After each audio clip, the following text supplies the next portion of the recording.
Okay, I think I could do this live with someone.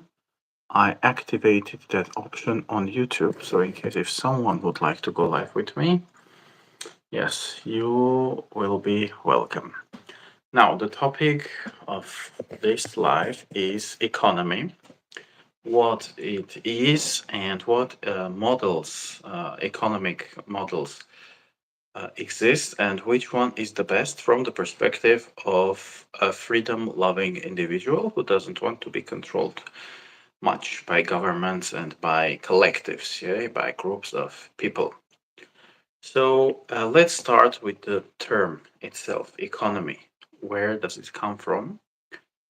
It comes from two Greek words. The first one is ekos, which means a house or a household. And the second part is nimin, to manage. So economy, if we translate the word literally from ancient Greek to modern English, would be a household management. But we need to understand what actually a house or a household means, especially from the perspective of ancient Greece, well, also from the perspective of modern men. Yeah. So in ancient Greece, uh, there was this owner of the land who owned everything and everyone that lived or existed on his land. So normally, the owner was a man, yeah, and the owner would own his house, his land, his wife and children, his slaves if he had slaves, animals, livestock, plants, etc. So ecos was everything that existed on that land. Okay, so managing a household from that perspective meant managing everything that was on that land: trees, people, property, etc. Okay, and it would be done by one manager, the man of the family who owned everything. And then that ownership would be decided by the person, the patriarch, who already owned everything. Normally, that man would later decide what to do with his property, with everything. He would give it to his elder son, or maybe in other cases to someone else. So, if we, of course, there could be some unexpected scenarios in which his land could be taken away from him. A stronger competitor could take his property, or he could be poisoned by his wife, for instance. Yeah, but normally, if we take the normal scenario, one house owner controlled everything. Yes, his whole household. So economy is that. Yes, managing the household, managing everything, and it was done by that person. And that's the etymology in terms of the origin of the word. And if we try to define etymology for modern people, for ourselves, it's the it's about the wealth and the resources that are available and that exist in a given geographical area. So, in the 21st century, in ancient Greece, we had city states, smaller conglomerations, smaller communities, like the city of Athens would live on its own, and the economy of Athens would be controlled by the Athenians. Yeah. And at one point, Athenians had tyrants. Hi, guys. I'll get to your comments soon. I won't be. I don't think that I am ignoring your comments, but I'll just finish my thought and then I'll read your comments. Okay, thanks for joining in. Thanks for your comments. And you can send likes my way if you like this live, the topic, etc. By the way, I can invite someone who would like to join. In the description of the video, I left a link, my Telegram nickname. You can write me, and then I can send you a link. With that link, you can join this live, and this live could be, done with someone else. I don't know if this is multi-guest. I have never tried it, but at least one person can join. Okay. So yeah, Athens had its own economy. Sparta had its own economy, and at one point, Athens was ruled by tyrants. The word tyrant was not something bad for ancient Athenians. They were the leaders. But then uh, two men who were also lovers, killed the last tyrant of Athens. And after that, the rich people, the powerful household owners of the city, decided that enough is enough. They don't want yet another tyrant. They don't want one person to rule by his whim over the city. And they created this council, yeah, and it consisted of men, yeah, basically. So yeah, democracy was created through murder. Uh, it's kind of interesting. Yeah, I don't want to justify murder, but it says something about dictators and when people have a lot of power and they don't want to give that away. They are not willing to. Yeah, it makes me think of countries like Belarus, Russia, North Korea, Georgia, places where there are those dictators and they don't want to, cede their power. And there were mass protests in all, well, apart from North Korea. I don't know their story much. But in all the other places, Russia, Belarus, Georgia, there were mass protests.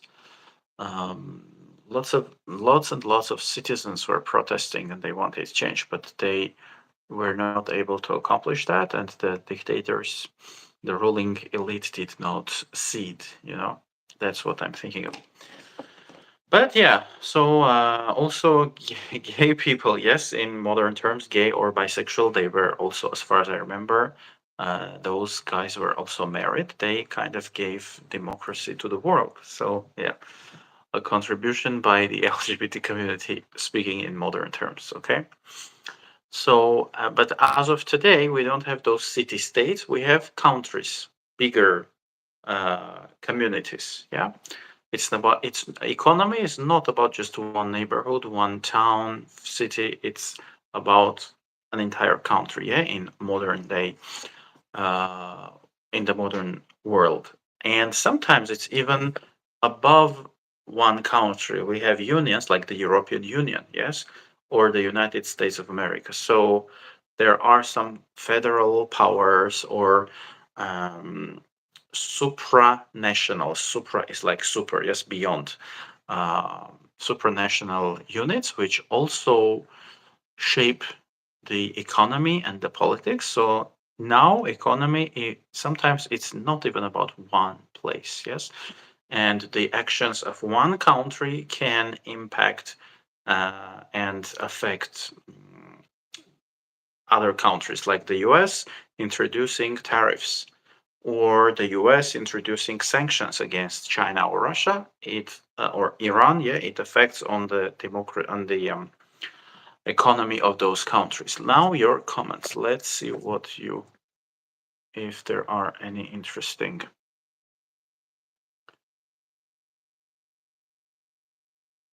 Okay, so okay, nothing about the topic, but Big Back King says, when I was at school, I gave my friend a Valentine's card and he threw it away.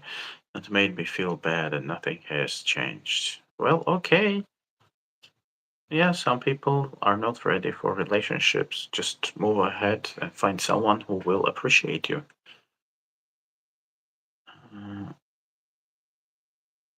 okay, and Ricky shares the experience he had with his wife. Okay, nothing interesting. Um, so yeah, economically speaking, we have different options as humans and as communities. One option um, is centered around uh, okay, let me find the best word for this context. It is centered around encouraging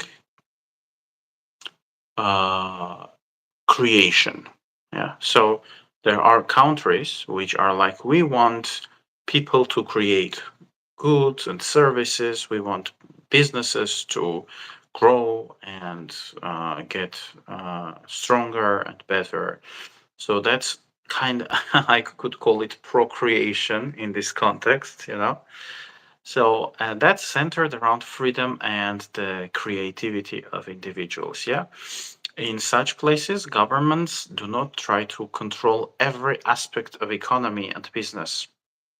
They're like, okay, things are going on their own, and even if problems arise, markets will uh, go through those crises and they will stabilize.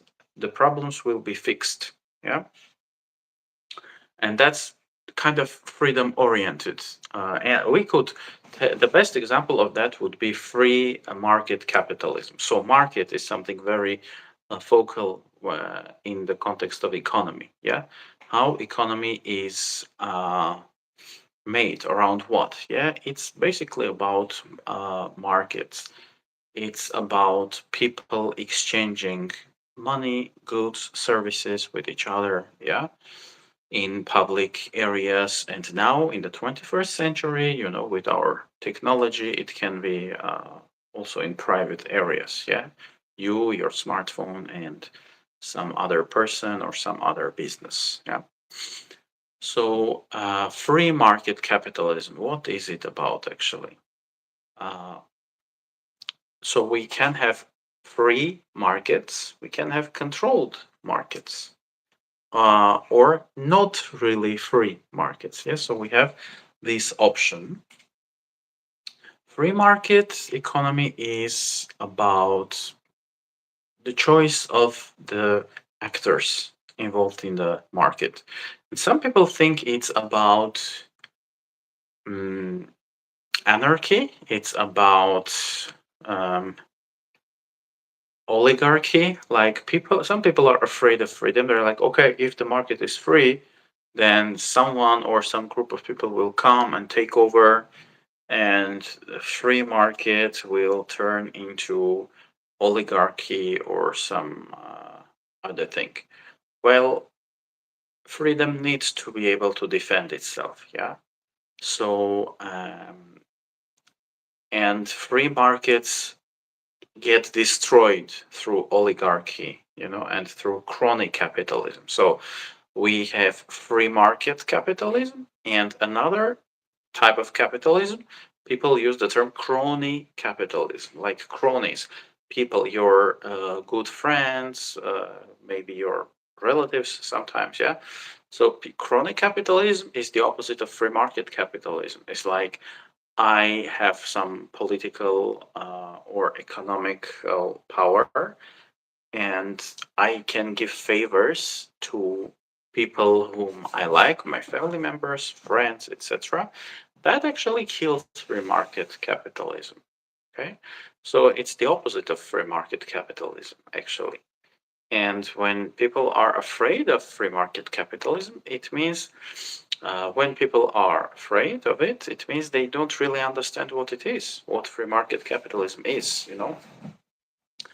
And if even if we take that scenario, suppose we have a free market, and then someone or a group of businesses, corporations come and impose some things like prices or stuff, yeah, monopolies. And what happens next is that market gets degraded. The quality of services may fall. prices may get much higher. Businesses may get destroyed or choose to go out of business. Yeah, people may decide to shut down their businesses. So it destroys free market. And in the long term, in the long run, it also hurts the oligarchs and those corporations who chose to do that. Yeah, the quality of the market falls. A lot of capital, a lot of money, and workforce moves to another place. It's like when you have a stream of water, it flows, and you put a big rock uh, in front of that stream. What water does is water finds other ways for flowing. Yeah, so the water will go around that rock. Yeah, so that's exactly what's happening with uh, markets which were free initially, and then they get controlled by big corporations, governments, etc., etc. That's why in this context we have the term offshore. Yeah, offshore businesses, for instance. It means people choose to create new businesses in other countries, yeah, overseas, because it can be cheaper. Things, yeah, conditions can be better. Yeah, they might not have to pay as much taxes, etc., etc. But free market capitalism is like the human body. When, for instance, there is a virus in our body, our temperature can go up. Yeah.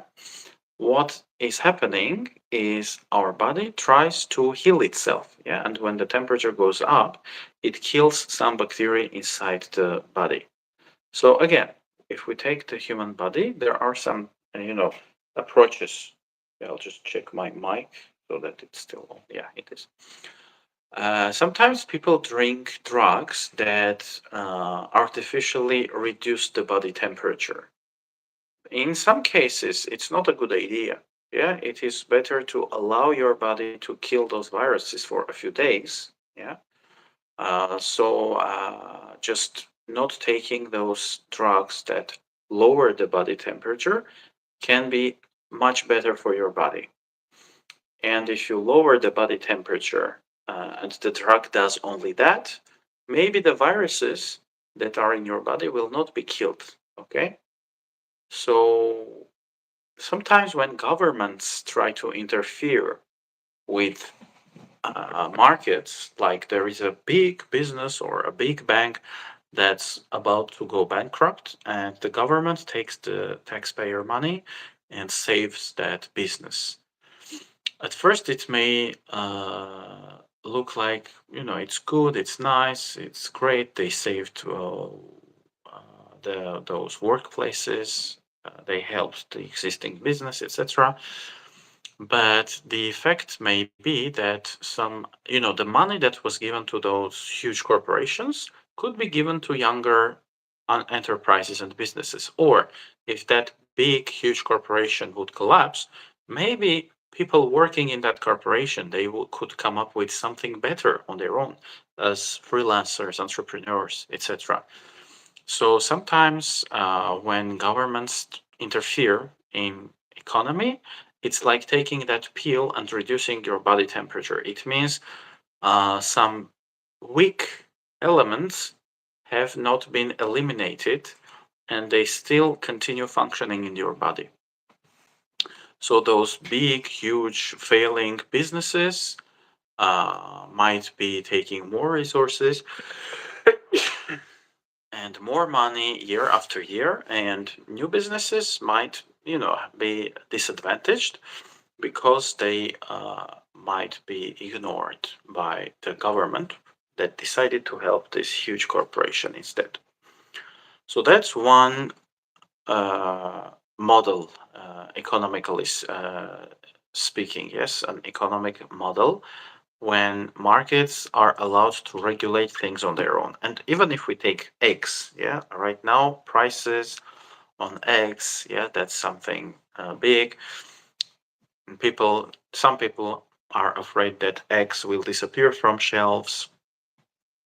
And in Christian communities, something like this happens every year when Easter time approaches, because people dye eggs, they play with those eggs, yes. Um, Jesus's eggs or something, I don't know why, how they explain it in terms of Christianity. But yeah, so the prices of eggs can go up, yeah, and yeah, maybe in some areas eggs can become a deficit. Yes, there might not be enough eggs in stores. So again, what do we do?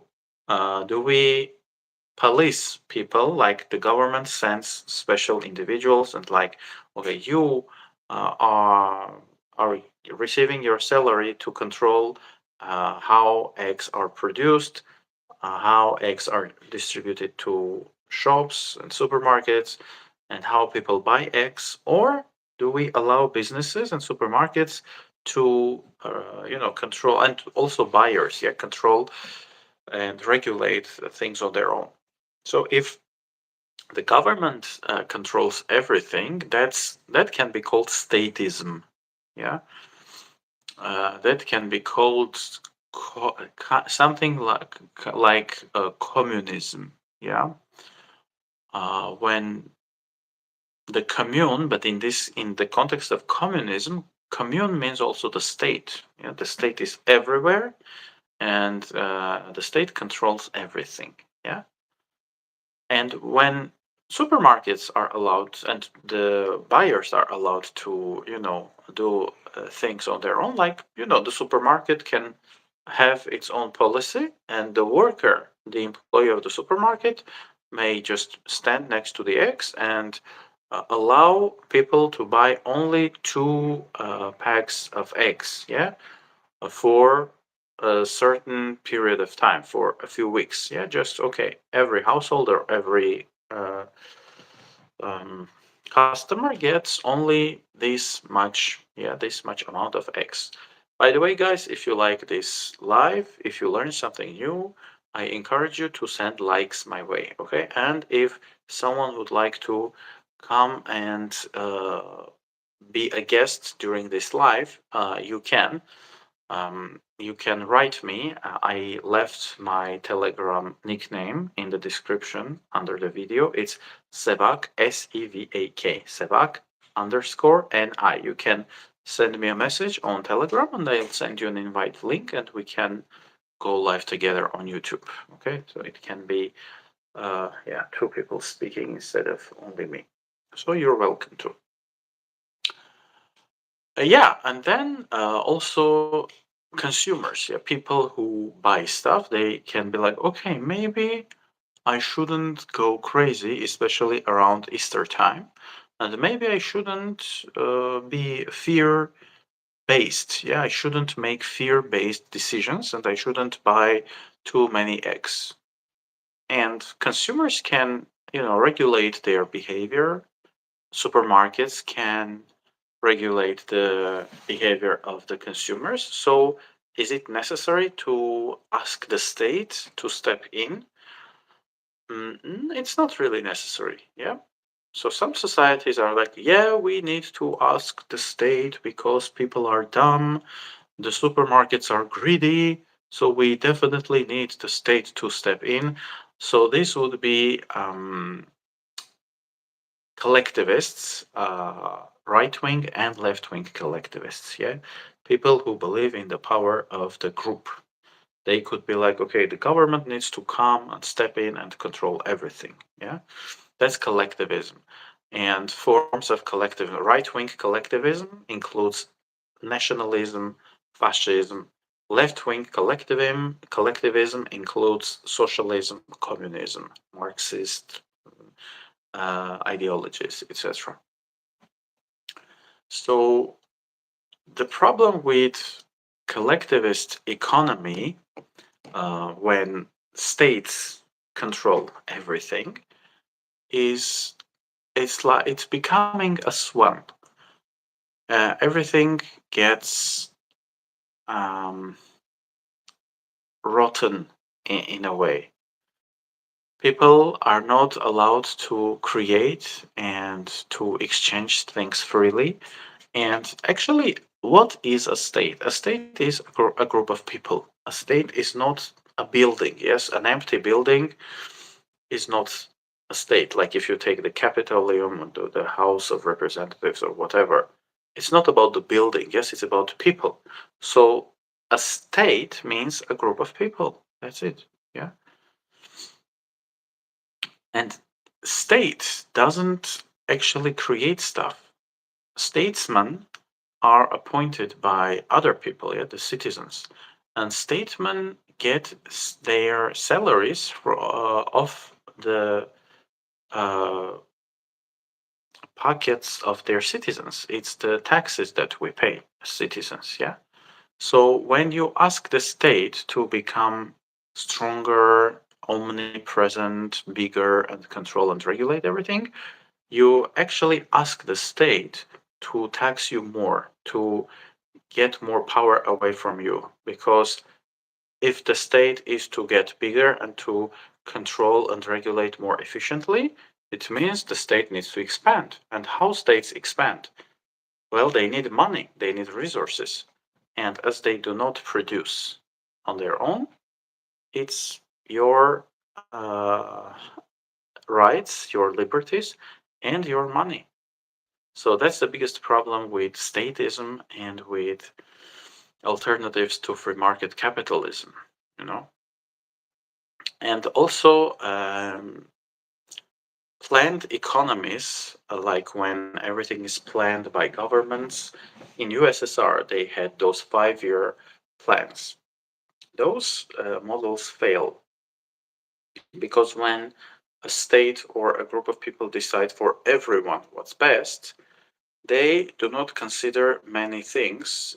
They are making decisions based on ideologies and not based on real life processes.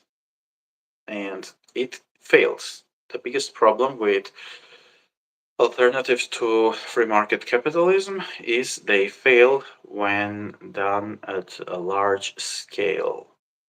The USSR failed, Mao's China failed. Yes, China had to adopt elements of capitalism to survive. They have private property. They have Western businesses. Yeah, in China. That's why they managed to become prosperous. Yeah. Uh, Before that, when they were boycotting the West and they were really communist and socialist, they were miserable. Yeah. Millions and millions of people died of hunger in China. So, yeah, that's the problem. And I'll give you a more specific example to demonstrate that. Suppose, and today in places like Belarus, Russia, this thing can work like this. Yeah, economy can work like this. So the leader says, for 2025, we need to produce 25,000 new cars, right? And everybody starts working on that. 25,000 new cars are produced, and nobody buys them because those cars, because there is no demand for those cars in the internal market. Like in Belarus, yeah, let's say they produced 25,000 cars, including cars for, tractors and, that kind of machinery. And it fails because they spend a lot of time, a lot of effort, and a lot of money and resources. But those cars are not bought by the citizens. Maybe the government manages to sell 3,000 cars, yes, out of those 25,000 cars, yeah, and they get stuck. And when they try to export their cars, in some cases, they are not competitive because in free market capitalism, quality is very important. In collectivist economies, quality is secondary. What matters is the orders from the government, like um, you have to produce this much cars and you just work on those numbers. And as you have no competition, there is no other firm or company or a group of individuals trying to create better cars. You are not challenged and you don't know whether something better could be created. You're not creative. You see, you just um, take someone's orders and work based on those orders. That's why controlled economy is worse. Yeah.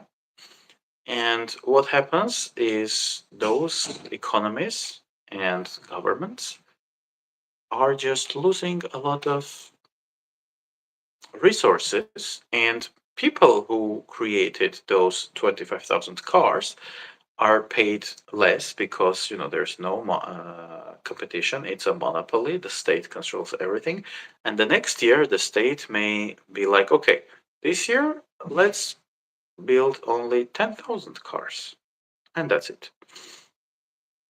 So it means we don't need all those workers that we hired last year. So again, people get unemployed or their wages may be reduced dramatically. Yeah. So when and the USSR worked this way. Yeah, I come from former USSR state, Armenia, the Republic of Armenia. So I heard those stories. I was educated on this subject. My mother was a teacher, and she told me that the state would order institutions like Moscow would decide how many people, including doctors, teachers, etc., would go to Kazakhstan to work in the fields of cotton because Khrushchev or some other secretary, yeah, decided that they wanted to produce uh, 10,000 tons of cotton per year for the upcoming 5 years. Yes, those were their 5 year plans. They didn't care how that would be done and whether that would be profitable. Yeah. So you didn't also have choice, as someone who lived in the USSR. Like if you were a teacher or a doctor and you'd say, no, I don't want to go to the fields of Kazakhstan and work on those cotton fields or corn fields, you could be fired. Yeah. So you had less freedom, you had less options. You know, uh, that's another advantage of free market capitalism. Yes, you have more freedom, you have more choices. When if you get fired, there are many other places you can be employed. Yes, in which people can welcome you. You can create your own enterprise. Yes, you can be an individual entrepreneur. In collectivist places, when the state likes to control everything, you are not given that much freedom. And in those cultures, you trying to come up with your own initiative could be viewed as hostile. Like here we are, a big, well-established collective, yeah, a group of people working together for the state, and you, bloody individualist, you think you're different, you think you're better. People like Steve Jobs or Bill Gates, Mark Zuckerberg, they would be viewed as very hostile and dangerous, and they wouldn't be able to establish, their businesses in the USSR, for instance. Of course, everything evolves, and they learned to steal technologies. They learned to copy stuff. Yeah. So in China, we also have those rich businessmen who create their own versions of everything Western. Yeah, so those things evolve too. But it's just copying. And in places like Russia, China, you have less security and freedom. And unfortunately, in the US, they try to make it like that too. Like the Democrats trying to control the ownership of TikTok. Yeah. And we saw that there were some people, politicians, who had shares in Facebook who also attacked Twitter. That's pretty collectivist. And that's why I don't like the Democrats, to be honest. I'm not a Republican either, but I don't like many things the Democrats are doing because they are kind of socialist. And I don't like neither left wing nor right wing collectivism. I don't like nationalism, and I don't like socialism, you know? So, but still, if free market capitalism and democracy and constitutional republic are strong, then you as an individual, as a rich person, poor person, are much safer. You have your liberty, your freedom. But if you are in a place like Russia, China, Belarus, your wealth, everything you create, can be just taken away from you like that, you know? And it happens now in Russia, it happened in Belarus. I'm sure lots of things like that happened in China, but we don't learn about many instances like that because people are just arrested or they are threatened. They have to be silent, to remain silent in order not to lose lots of things, you know. So, yeah, I think, yeah, that's it. During this live, I spoke of economy. I presented what we covered the etymology of the word. Yes, what does economy literally mean? I tried to give a definition. Yes, what economy is, and I covered two basic models. Yeah, economical models or economic models. I think that's the correct adjective in this context, if I'm not wrong. Yeah, free market capitalism and controlled economy, like planned economy, that was very popular in the USSR, in other collectivist places. So Argentina is also another interesting example. Uh, First, it was capitalist, and they built a lot of wealth. Then collectivists came, both right-wing collectivists like fascists, and then left-wing collectivists like socialists, etc.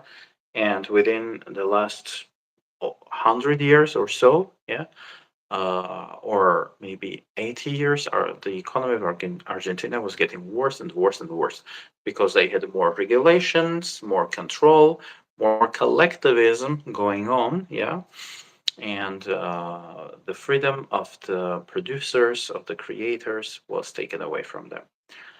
I will finish this live with some suggestions, like if you like such topics and if you'd like to learn more and educate yourself, I encourage you to read some works of Ayn Rand.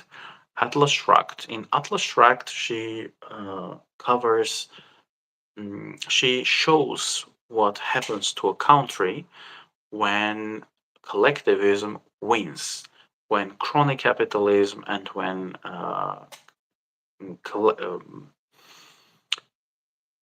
groups of people, yeah, collectives that don't really care about the freedom of the individual, get more power and introduce more regulations, what happens in the end?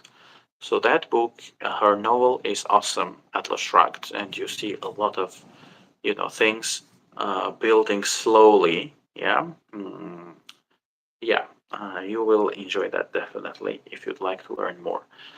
Um, for now, that's it. So I hope you liked the live, and let me know in the comments section what topics you'd like me to cover for you. And again, if you'd like to go live with me, I will be happy. So just leave a comment, reach out to me on Telegram, or elsewhere, yeah, I'll be happy to have lives with other people and have some lively discussions and even debates, yeah, civilized debates based on mutual respect.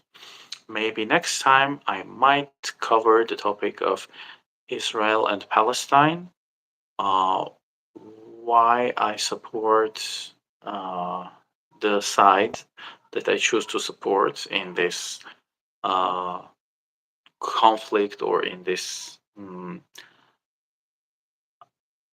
paradigm. Yes, because it's basically two civilizational uh, options. Yeah, and yeah.